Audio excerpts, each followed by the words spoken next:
कि अगर आप महाराष्ट्र में रहते हो या कहीं और किसी भी राज्य में रहते हो तो आपको उस राज्य की भाषा आनी चाहिए. इसमें कोई डिबेट नाही, कोई चर्चा नाही. ज्या राज्यात तुम्ही राहता त्या राज्यात जर तुम्ही वास्तव्यासाठी राहणार असाल, कामासाठी राहणार असाल तर त्या राज्याची भाषा तुम्हाला आली पाहिजे, तुम्हाला बोलता आली पाहिजे आणि तुम्हाला समजली पाहिजे.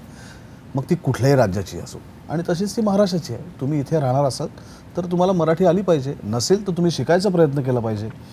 नाही तुम्हाला जमलं तर तुम्ही समोरच्याला ज्या राज्यातला तो माणूस आहे त्याला प्रेमाने सांगितलं पाहिजे. इथे येऊन तुम्ही त्याच भाषेचा अपमान करून जर उर्मटपणा करणार असाल तर हे चालणार नाही. आणि महाराष्ट्रात नाही, भारतात कुठेच चालणार नाही. उद्या मराठी माणूस जर कन्नडमध्ये गेला आणि तो जर तिथे जाऊन शहाणपणा करायला लागला किंवा तो जर हैदराबादमध्ये जाऊन शहाणपणा करायला लागला 30 वर्ष, नाही नाही मराठी मराठी तेलुगू नाही, तर पहिले त्याचं पण मुस्काट फोडलं पाहिजे. तू जर तिकडे राहतोयस तर तुला तेलुगू आलीच पाहिजे.